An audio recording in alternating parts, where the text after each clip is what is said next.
Welcome to Scrappy to Scalable, the podcast where we explore human-centered AI designed to level the playing field, empowering small and mid-sized businesses to compete with the giants. Hey everybody, my name is Felipe Crook. I'm one of the co-founders of Caldor Dynamics. We are a company that helps small businesses scale through lead generation systems, marketing systems, and human-centered AI.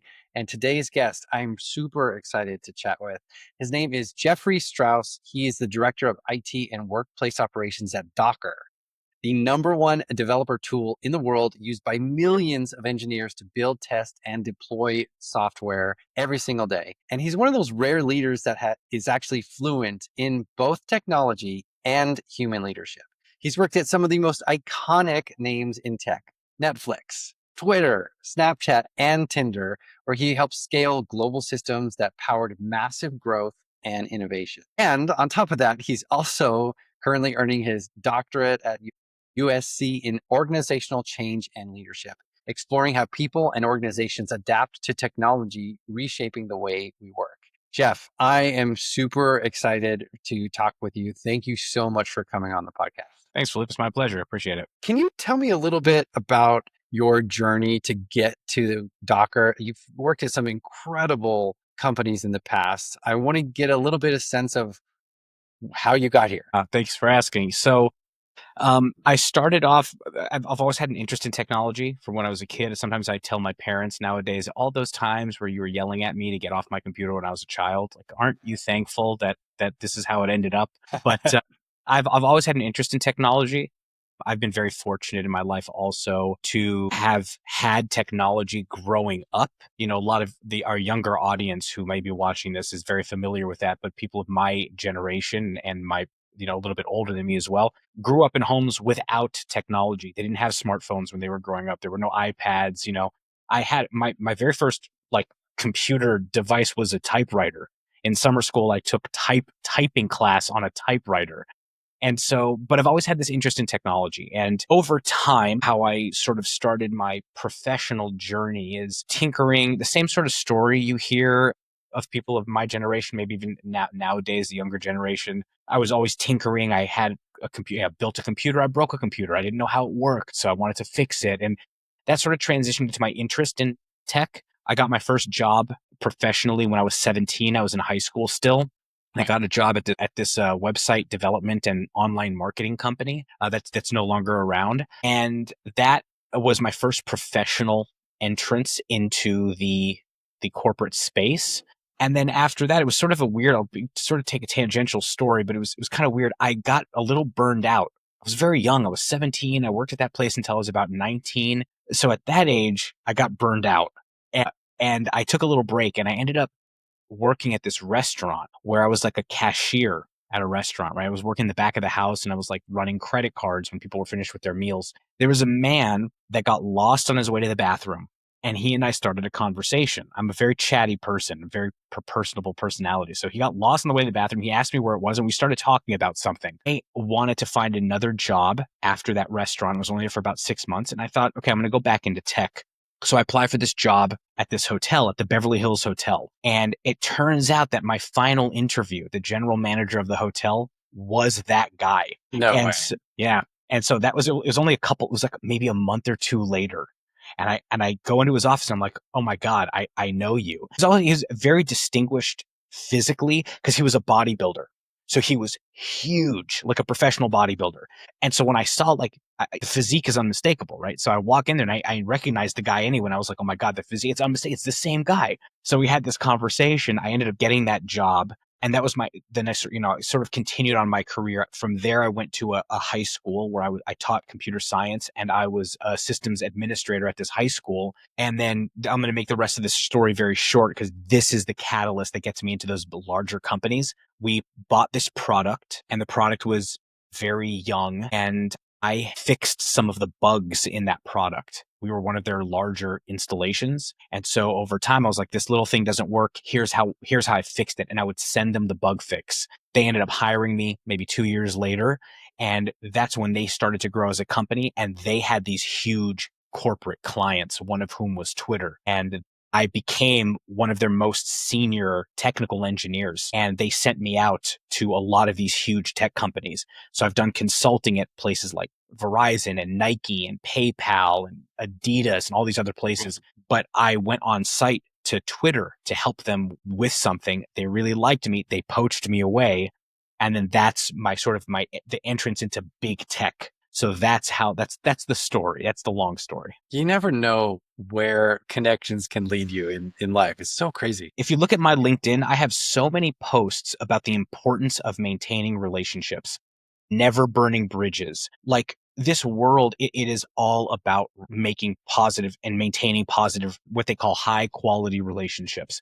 I firmly believe that. Yeah, that's one of our common themes. Like in the podcasts that we've done so far, I think we've recorded 6. And one theme that comes up over and over and over again is humans at the center, relationships at the center. Those are so important in order to not get lost in all the AI hype, and to maintain control over what you're trying to implement as well. So it's just a very common theme that we're seeing across the board. Yeah, at the end of the day, these are human centric, at least today. Human in the loop, right, is what they're called. They're human in the loop operations for the most part, and the human aspect is really important. So I'm a big believer in that. So you've been, like I said before, at Netflix, Twitter, Snapchat, Tinder. What leadership or cultural lessons really stood out from those organizations? The biggest lesson that I've learned and that I incorporate into my leadership is balancing the need for humanity with the need for performance. And I think leaders tend to index more heavily into one or the other, but struggle to find a balance between the two. And so when I was at Netflix, for example, it was a very performance-driven culture. It's 24/7. It's an entertainment company. I just had this conversation earlier today with somebody where a colleague of mine's cousin is a VP at Netflix. And when I was there for about 2 years. And one of the things that I learned very quickly, I managed a group there, the Netflix Technology Services Group. And I learned very quickly that I was not in tech. I was in entertainment. That was my job. And so when I tell people who have asked me, I've helped a couple people get their jobs there and given mock interviews to people for that role.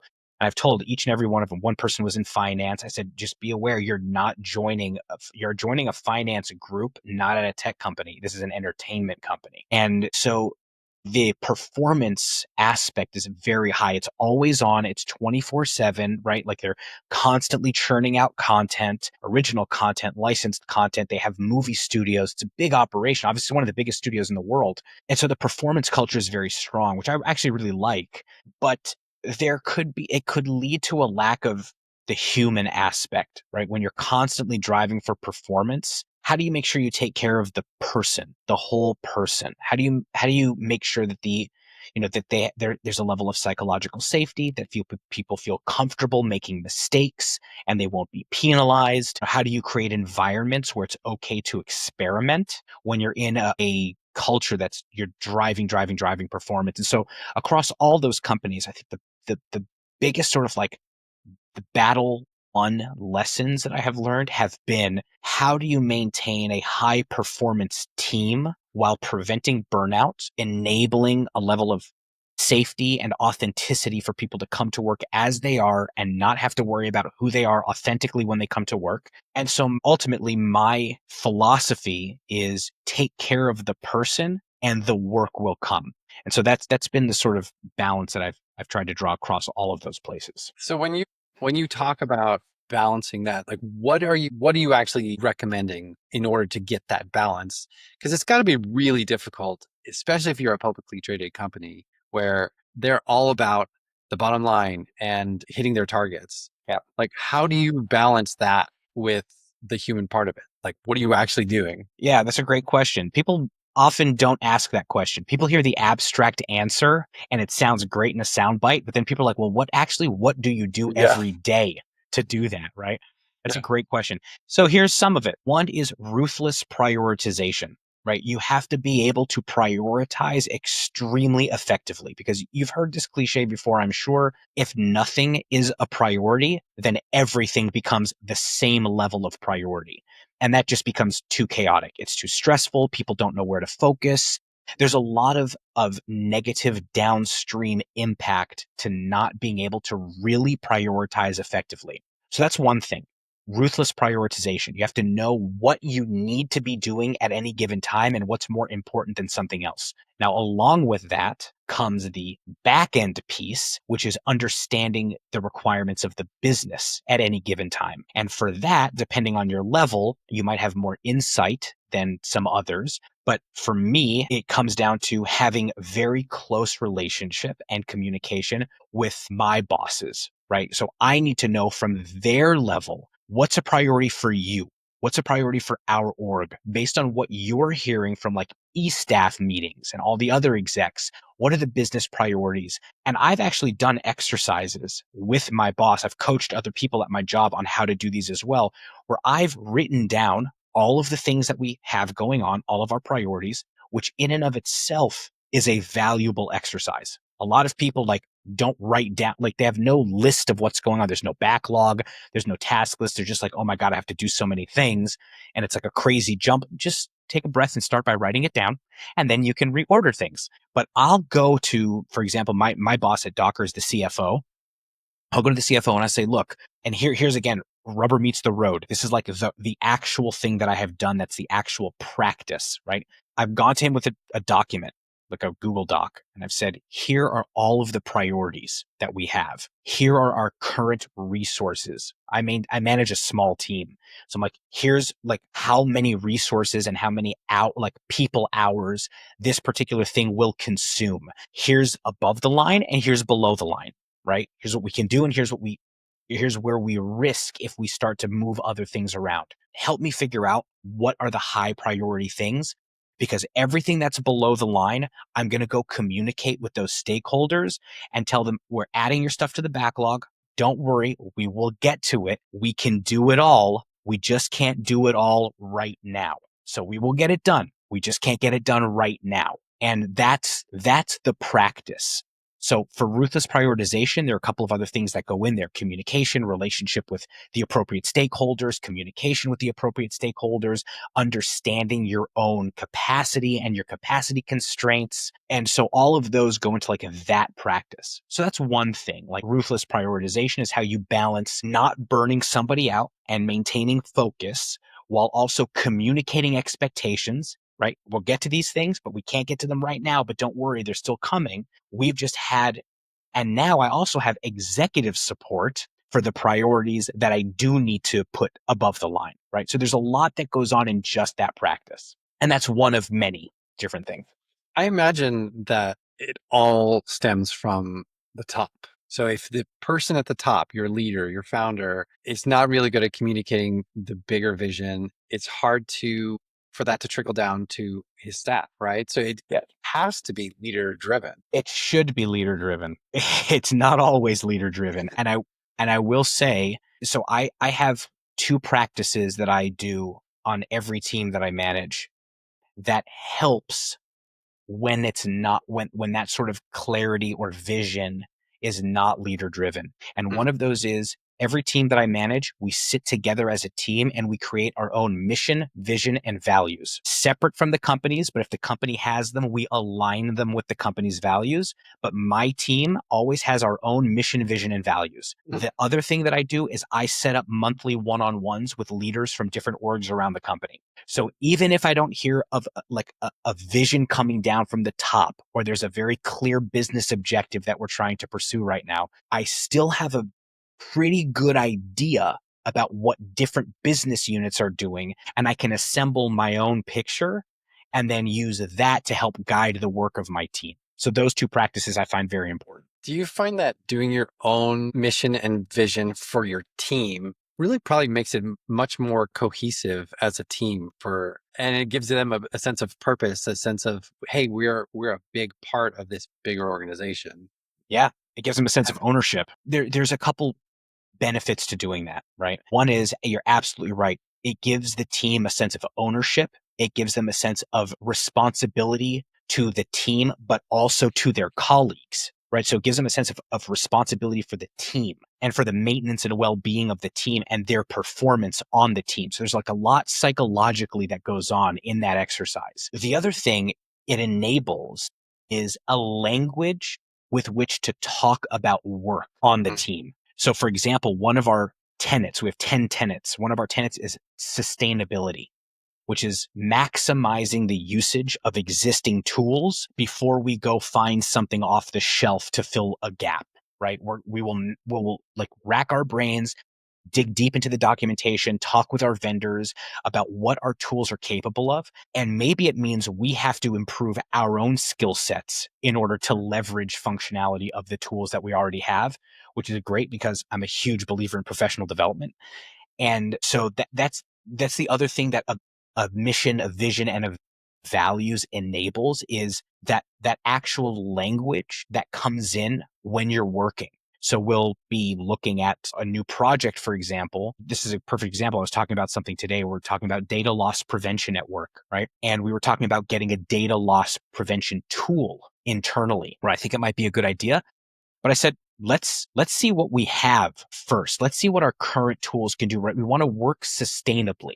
And so it gives us that language to talk through. We can always ask ourselves, by doing this project, or when we're approaching a project that's coming down the pipe, are we living to our mission of enabling frictionless access to the world's best tools so our team can do the best possible work of their careers, right? Are we approaching it in that way? And that's extremely valuable, again, for a sense of camaraderie, ownership, responsibility to the company. So that's why I do those things. It makes it, I'm sure it's a very effective tool. It might feel a little bit like, oh, here we go. We got to do another session, a team session. But I imagine the results that you get are probably very effective. I think so. I mean, I've been at Docker now. I'm going on my 4th year. And the team that I have is the team that I originally hired. We have had no attrition. Wow. And that's, I can count on one, I mean, little pat on my back to myself. I can count on one hand on all of the teams that I've managed throughout my career, the number of people that have left my team for another company. Like, regrettable attrition, is what they call it. I can count on one hand. Wow. There have been people that have left my team because I've enabled their professional development such that they were able to get jobs on different teams internally, which is awesome. Like, that's a great goal. I don't count those as regrettable attrition. I count those as like success stories. But yeah, I can count on one hand the number of people who have left my teams. And I think this is one of the reasons. Is that one of the reasons why you want to explore like the people side of organizations through your doctorate work? I mean, if you can't already tell, I'm a very chatty personality and I like talking to people. I speak a couple different languages. And the reason I find language fascinating is because I love exploring people. Right? I want to see windows into other people's cultures, and I like learning about people, and I want to have conversations with people, and I'm naturally curious about people. And I think that extends into my curiosity and interest into behavior, like groups, the behavior of groups of people, but not from like an anthropological perspective, more from like the business performance perspective, since I have been in this field for a long time, and I'm keenly interested on, I guess the question at the very core of it is, how well can I treat somebody such that they do the best possible job and we just like kick ass at everything we do? Like, how well can I treat somebody where that happens? And that's the question I want to answer. It's like, what behaviors can I exhibit? What behaviors can I elicit from my team? What behaviors can I show value on my team that elicit the best possible performance and well-being for the longevity of my team and the success of the individuals on it? And that's really the bottom line question. But I think, yes, I mean, ultimately, I have a keen interest in people. And truth be told, I love tech. Like, don't get me wrong, I like technology. My interest is less the technological advancements and solutions, and it's more around how do we maximize the use of people, which is an interesting sort of dynamic to the AI conversation that we're probably going to dive into. I'm literally just going to ask you right about that. So, Yeah. I mean, first of all, people that are watching or listening to this right now, they're probably cursing their boss and wishing they had a boss like you. There are so many people out there that lead by bullying or demeaning versus lifting people up, catering towards their strength, letting them be who they are. I think that's so critical if you really want to have, if you don't want to have attrition and if you want to keep your people happy. they'll work harder. I fully believe that somebody who feels safe and feels seen at a workspace in their workplace will do a better job. It's just part of human nature. Like no Yeah. one wants to feel like they're being shamed for or being guilted or bullied into doing a better job. I just don't think it's a good way to lead. I couldn't agree more. When you talk about technology and AI, what if you learned about humans that either resist or embrace new technology or change in the workplace? What are you learning? So it's interesting. I'm learning that there is obviously resistance, and I think it's fair to have resistance. I think there's a lot. I won't get into the whole philosophy of how quickly we're developing AI and the risks and all of that. We'll keep it, tuned to the workplace. I think where a lot of the reluctance and resistance to change that comes in is a lot around fear and a lack of understanding, right? People are rightfully afraid that as soon as AI comes into the workplace, they're going to see like layoffs, right? Because unfortunately, that's the message that we've seen from these large companies, particularly in tech. You hear Microsoft's CEO talking about we're going to make huge investments in AI, and then very suspiciously, right around that same announcement are like 20,000 people getting laid off. It's understandable that people are a little bit, have some trepidation around the incorporation of AI into their workplaces. And that makes sense. I think it really comes down, I wouldn't say it comes down to because it's so multifaceted, but I think one of the things that's necessary is good change management practices. I think that's one of All right, dig into that. What does that look like? So I think that's one of the hardest. It's one of the hardest things to do. Period. Period. You want to change the lunch menu at work? People have struggled to socialize that change, right? They have opinions, I'm sure. People have opinions. You know what I mean? I remember when I was at Twitter, they had these micro kitchens like on every floor with like snack wall and refrigerators and things like that. And they got rid of Hint water. There's a brand of water called Hint water. I don't know if it's still around anymore, but it was water with like a hint of a flavor, right? And there were these plastic bottles, and they decided to get rid of them because they were really expensive and it was very wasteful, right? Like there were just thousands of these bottles that were consumed and thrown away every single day at the Twitter headquarters. They got rid of Hint water, and it was a mutiny. It was a mutiny. I mean, they brought Hint water back because they're like, okay, we've had enough of the pitchforks. So, small changes are very difficult to accomplish. Imagine that now at an industry defining or changing technology that is a bit mysterious. It is the fastest developing technology, I think, in the history of humanity at the rate at which it's progressing. There are doom sayers, and then there are the proponents of it. And then, you have there's a political message surrounding it. It's very complex situation. And so now you're bringing this in, and the idea is, we're going to speed up work. We're going to reduce the need for employees, for humans at the office. So I can understand why it's so concerning. I think the big thing is, again, like I say, change management and communicating. First of all, companies have to have a real plan for how they want to incorporate AI. I think what we're seeing at many companies, probably at most companies, is not a concerted plan. Like there's no AI strategy. It's this team over here is experimenting with this tool, and this team wants to use this tool, and this team over here is going to do their thing, and they all have different functions, and they're all using different tools. And all of a sudden, there's just sort of this amalgamation of tooling going on, and there's not really a concerted strategy. Like, we want to use, the company wants to use AI for this company objective, right? There's just like a message from the leadership that's everybody's got to learn AI, and we're going to send people to AI classes. And that's a great start to get people more comfortable with this technology. But what's the overall strategy, right? I would be willing to bet 8 out of 10 companies can't answer that question. And so I think it starts there. It starts with what is the overall strategy, and how can that strategy cascade down through the different organizations and teams within the company so that everybody is aligned in a mission to use AI. There can be different AI tools to do different things, but they have to align to a general strategy. And I think that's what's missing. And once that is very clearly defined, if you can say what that is to somebody in like a sentence, and they're like, oh yeah, that's great. Okay, cool. Change management has a really strong foundation to begin.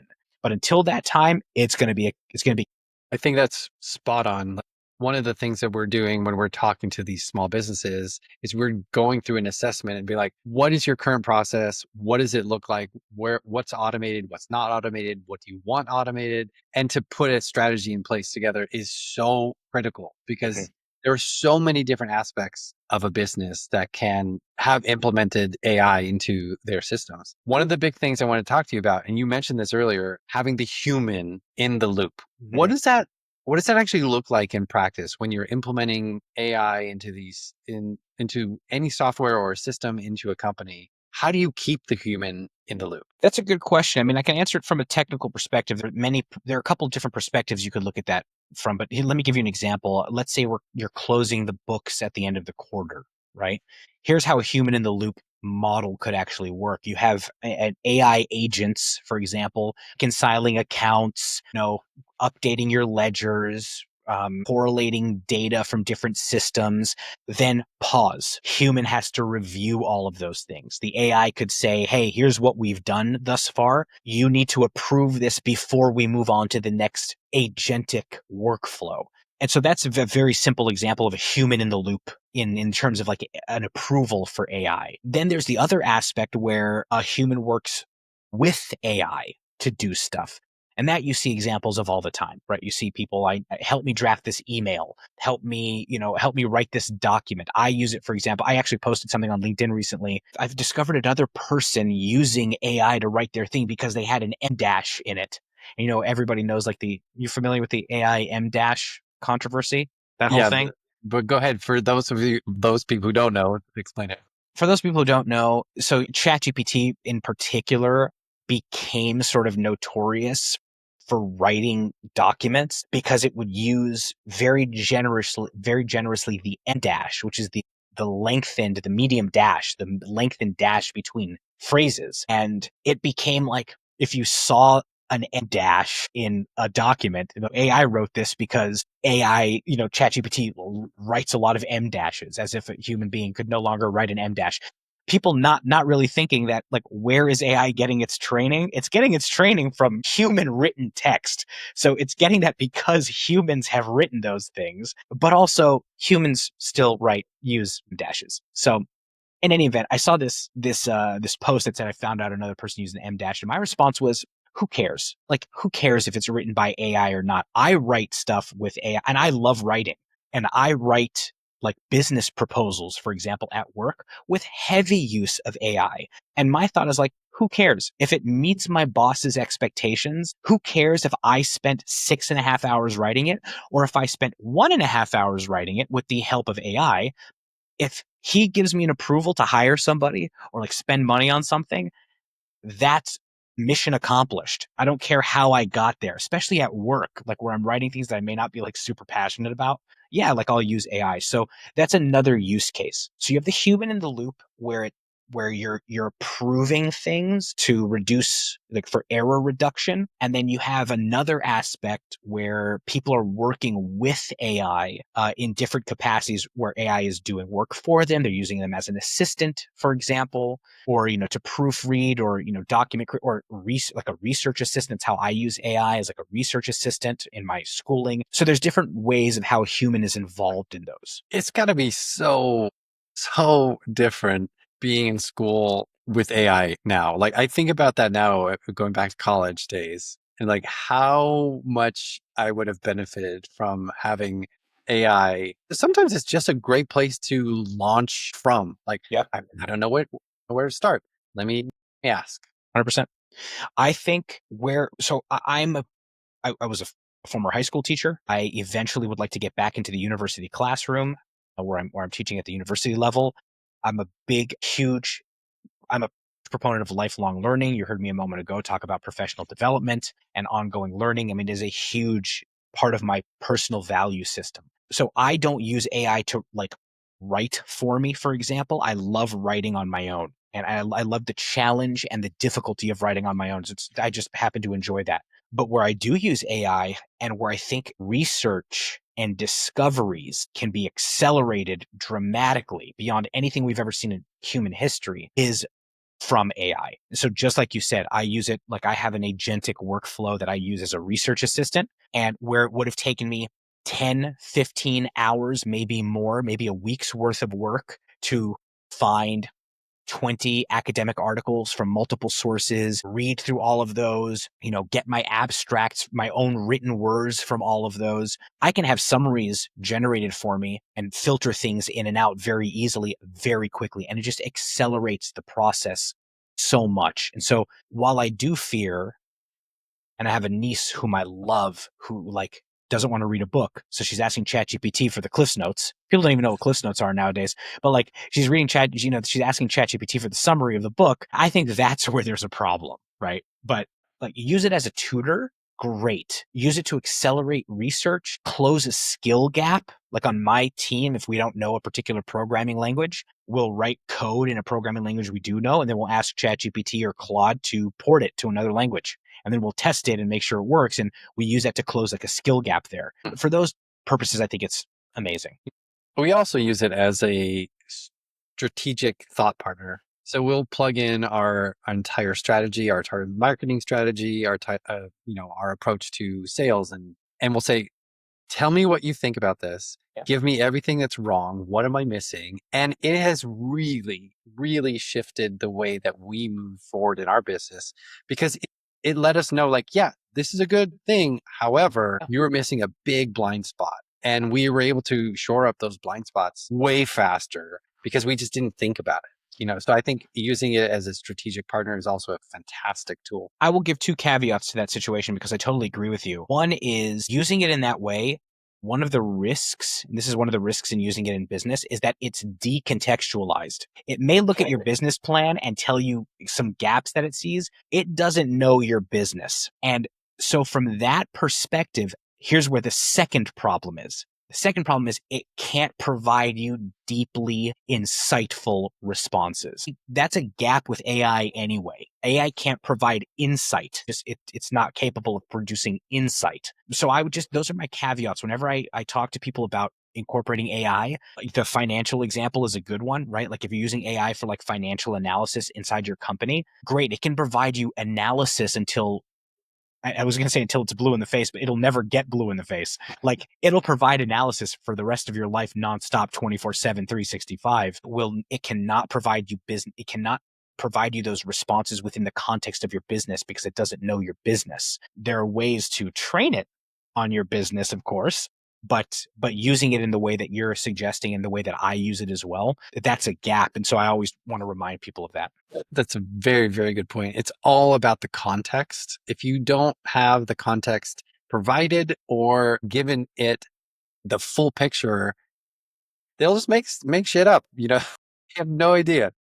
Or it'll tell you things that it thinks are good ideas, but you're like, well, this has no relevance to what we're doing at all. And so you have to just sort of throw them out. Yeah, I agree. Wait, Jeff, let's switch tactics a little bit. Let's talk about some of the nerdy tech side. Now, a lot of our podcast listeners are going to be founders who probably understand the need for AI and wanting to implement it, but they might not necessarily have the technical savvy that you do to implement it. So talk to people on a very layman's terms in terms of what Docker does and some of the value propositions that Docker has as a company.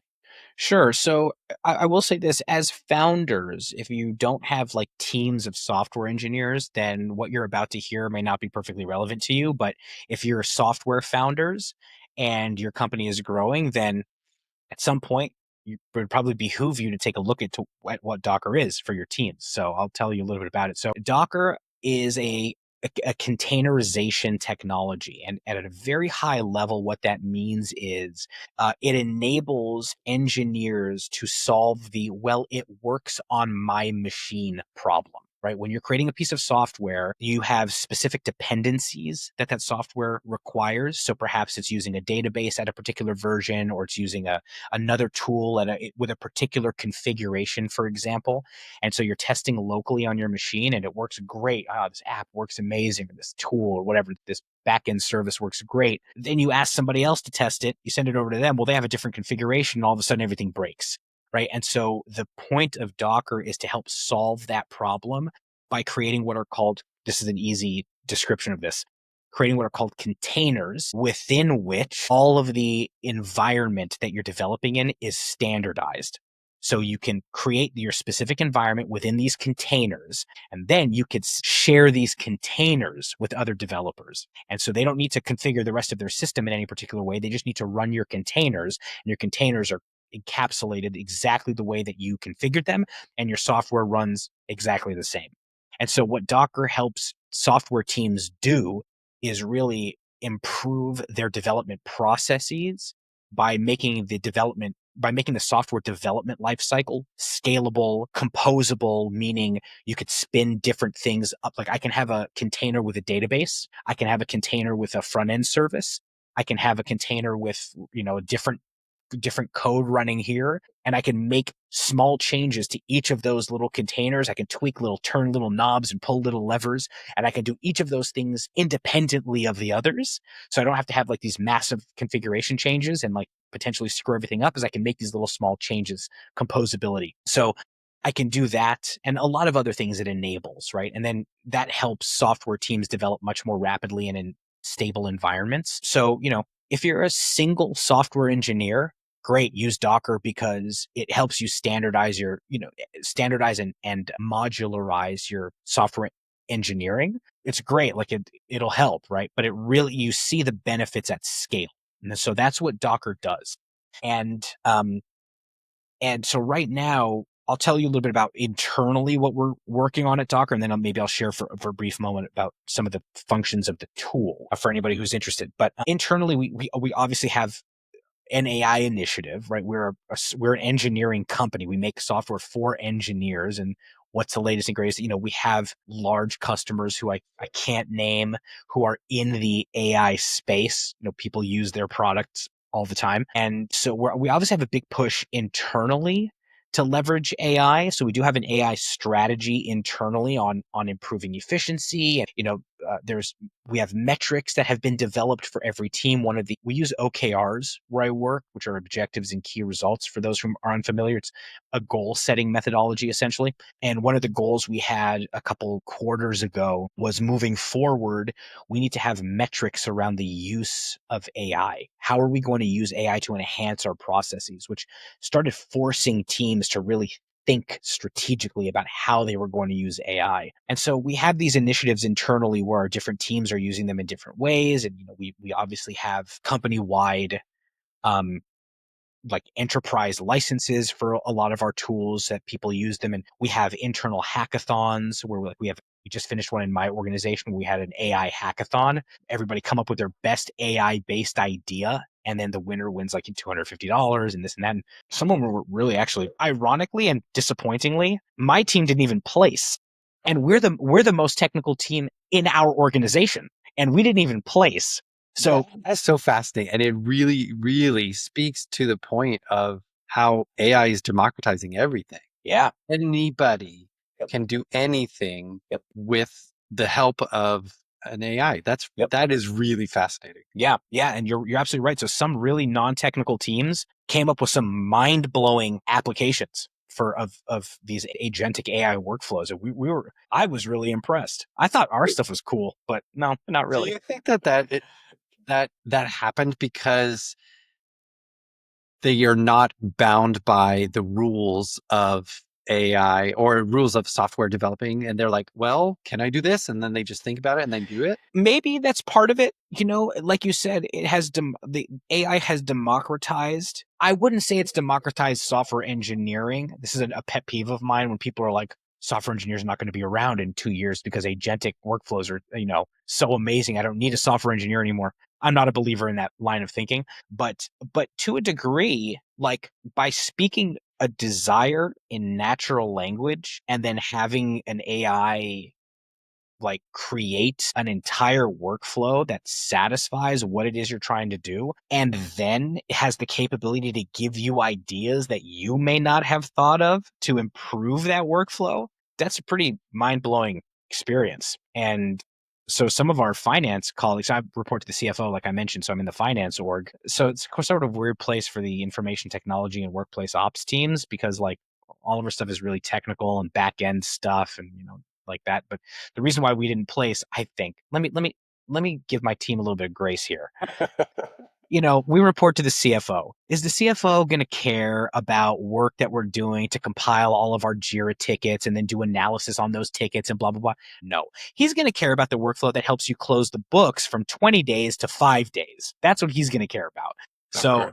you know what I mean? I'll give my team a little bit of grace there. But yeah, I do think that the fact that it's democratizing the capability has something to do with it, because people who would have been like, I wish I could do this, but it'll never happen. So the answer is no, we can't do it. Now they're saying, I bet we can do it. And it becomes almost gamified. You're having a conversation with this thing.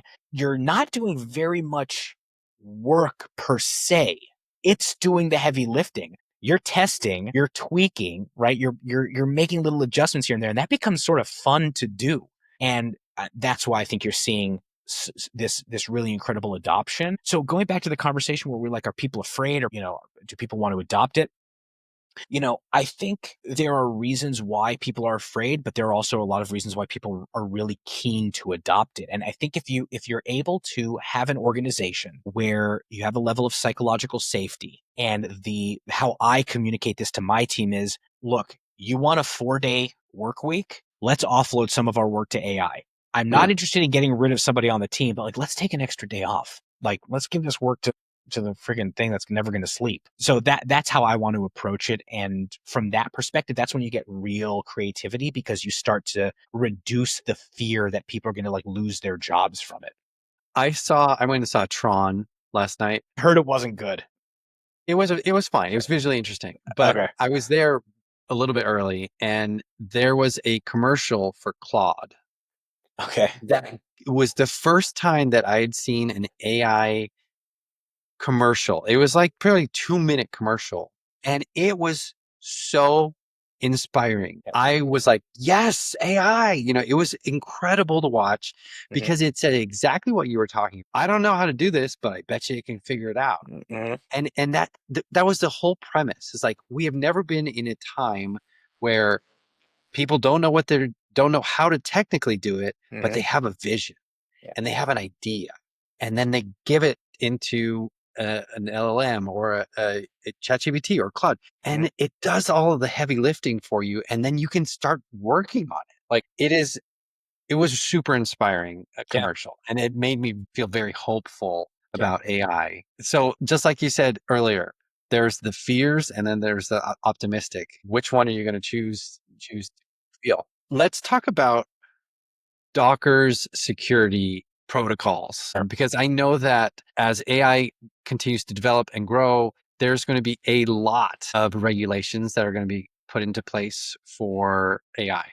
Yes. How does Docker deal with security? Yeah, it's a good question. So I will say Docker has probably one of the best security teams I've ever worked with, even being at those huge companies. And obviously, there's a lot of care that is taken from a technology and governance perspective when it comes to AI. So for example, we have technical controls that are built into our workflows. So ChatGPT, we pay for ChatGPT Enterprise. And one of the benefits of the Enterprise license is that our data doesn't leave our segregated infrastructure. So our data lives in its own place. It's not used to train models anywhere else. There's no risk of data leakage.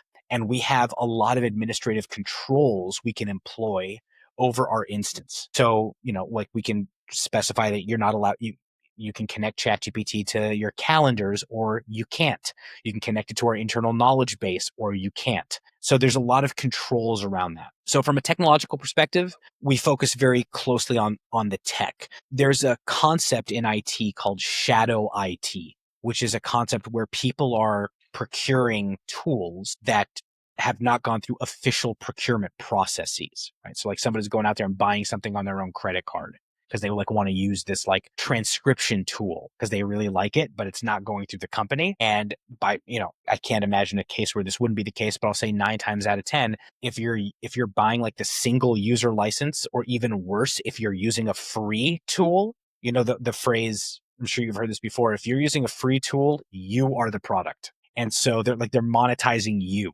So if you're using something for free, like a free note transcription tool, I would bet money that those transcriptions are going to that company to use to train their models. And so your data is not secured in that way, right?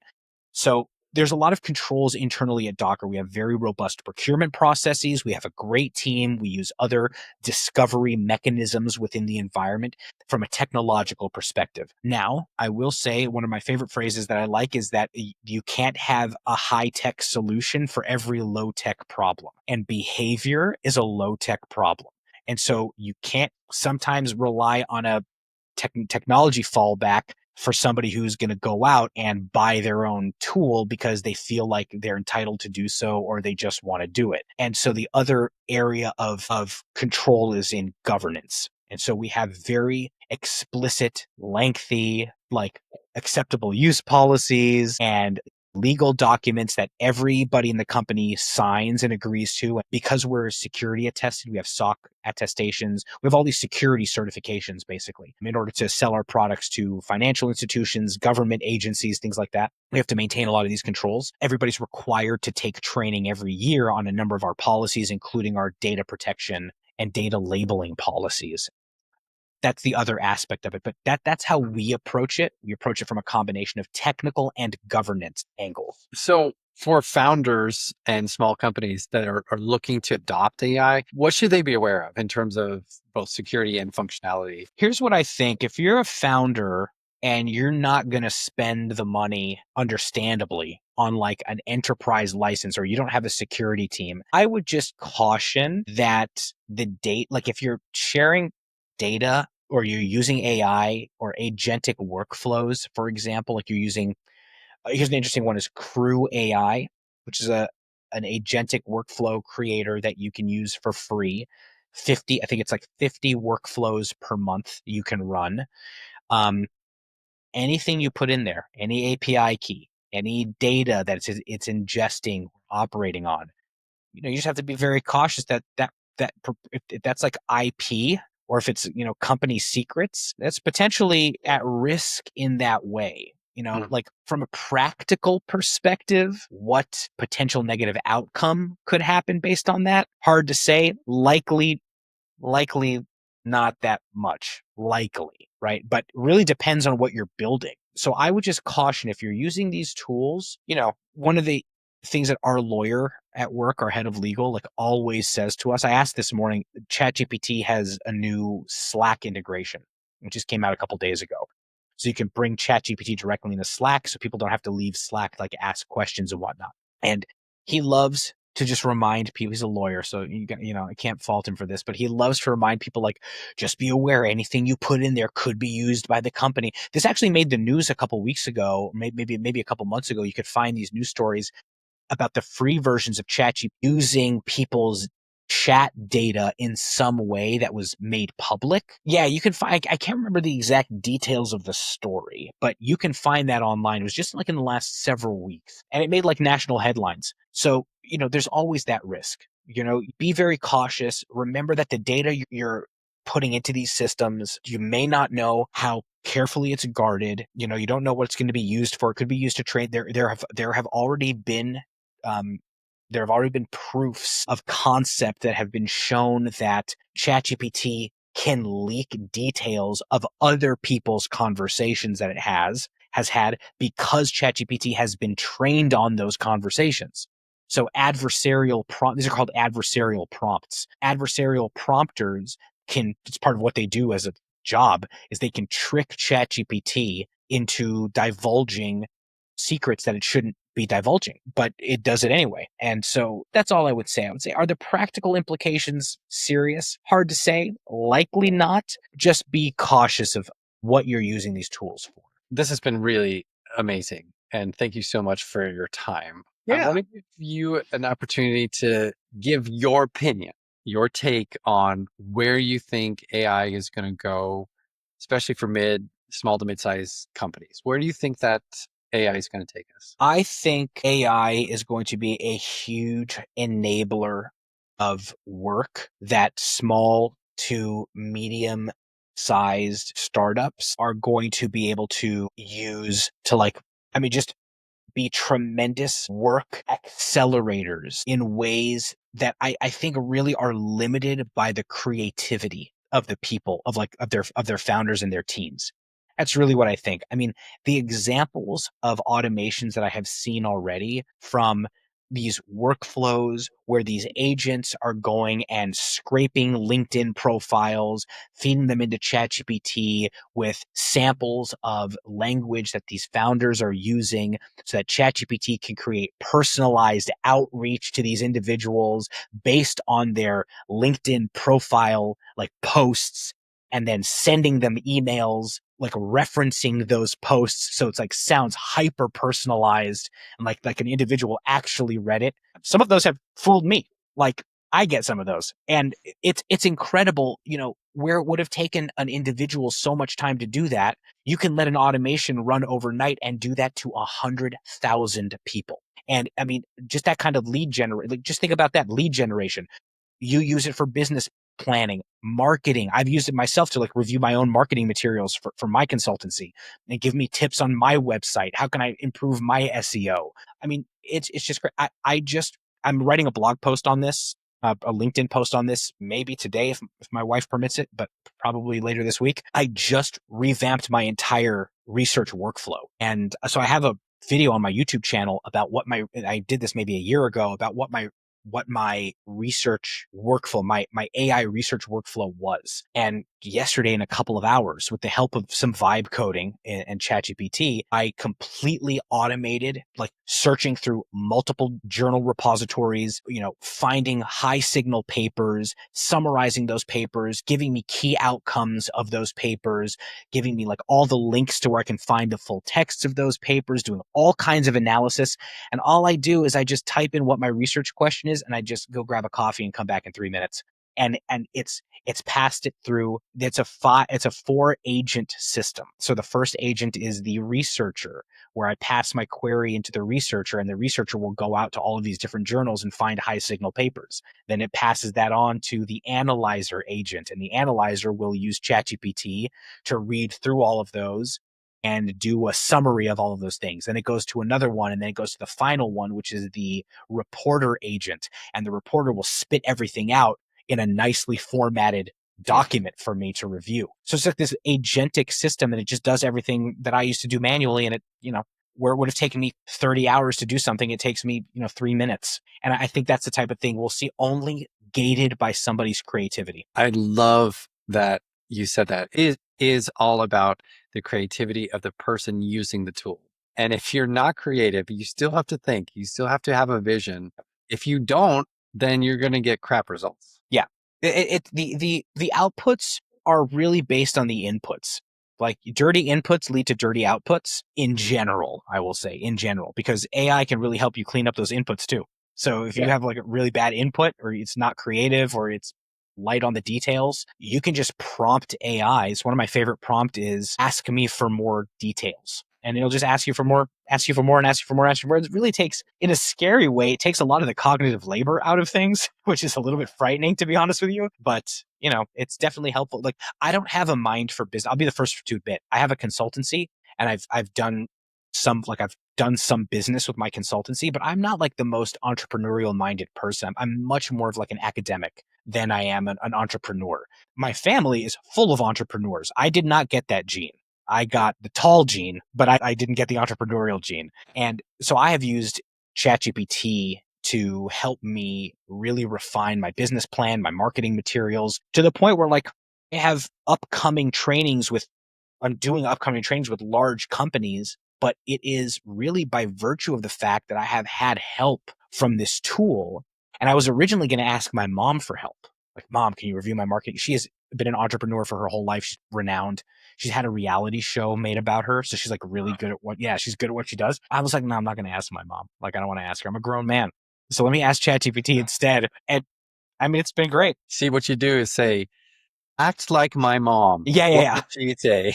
The last thing I need is somebody more dispassionate. So I don't need ChatGPT to act like my mom. So you had mentioned that you have a consultancy. If somebody does want to work with you, how would they get a hold of you? Yeah, thank you for asking. They can go to jeffstrauss.net or leadershipbootcamp.com. They go to the same place. Leadership Bootcamp is my consultancy. And what I do is leadership behavior and skills training. And it is research-based. It's a curriculum-based, research-based system. And I train on all kinds of different leadership behaviors, skills, abilities, competencies, etc. It's a highly tailored engagement. So, I would speak with team leaders or executives or HR professionals about where they're finding gaps, or if they need to help doing a gap analysis, do a gap analysis if they're experiencing cultural problems or performance problems, or just looking to improve the general well-being of their employees. And we'd create a framework whereby we would work long-term to develop a curriculum so that their leaders or their employees can develop skills, use those skills, transfer those skills to novel situations where they can use those skills no matter what situation they find themselves in, and then measure how their performance or how the culture is improving based on, we'll do pre-assessments, post-assessments, formative assessments in the middle, and things like that. That's cool. Yeah. I mean, I'm sure they will learn a ton from you. When do thank you. When do you graduate from? Years from now. But 3 years. Oh, wow. Yeah. So just at the beginning stages. Just the beginning stages. My undergrad, my bachelor's and my master's are both in this field. And so I have a lot of experience in this field. And then, of course, my practical experience. The other aspect of the training is it's not just research, it's applied research, right? So I'm using my own experience leading teams at these world-renowned companies, these lessons that I've learned, and plus the research to develop this curriculum. So that's, I think, what's the differentiator between the Leadership Bootcamp and some other, let's watch an hour-long slideshow, and then at the end of it, you're like, okay, well, I'm going to go I don't know what the hell I don't even remember what I just saw. You know what I mean? This is a different type of situation. It's like a long-term curriculum. There's exercises and workbooks and transfer mechanisms, and all based in learning and design theory and things of that nature. So there's a lot there's. That's cool. Well, Jeff, I really, really appreciate your time. I learned a ton, and I'm sure a lot of people did as well. So thank you very much for your time, and good luck with the 4.5-month-old baby that you're juggling on top of everything else that you do. Thank you for mentioning that, in case people were wondering, who is this disheveled man on the call?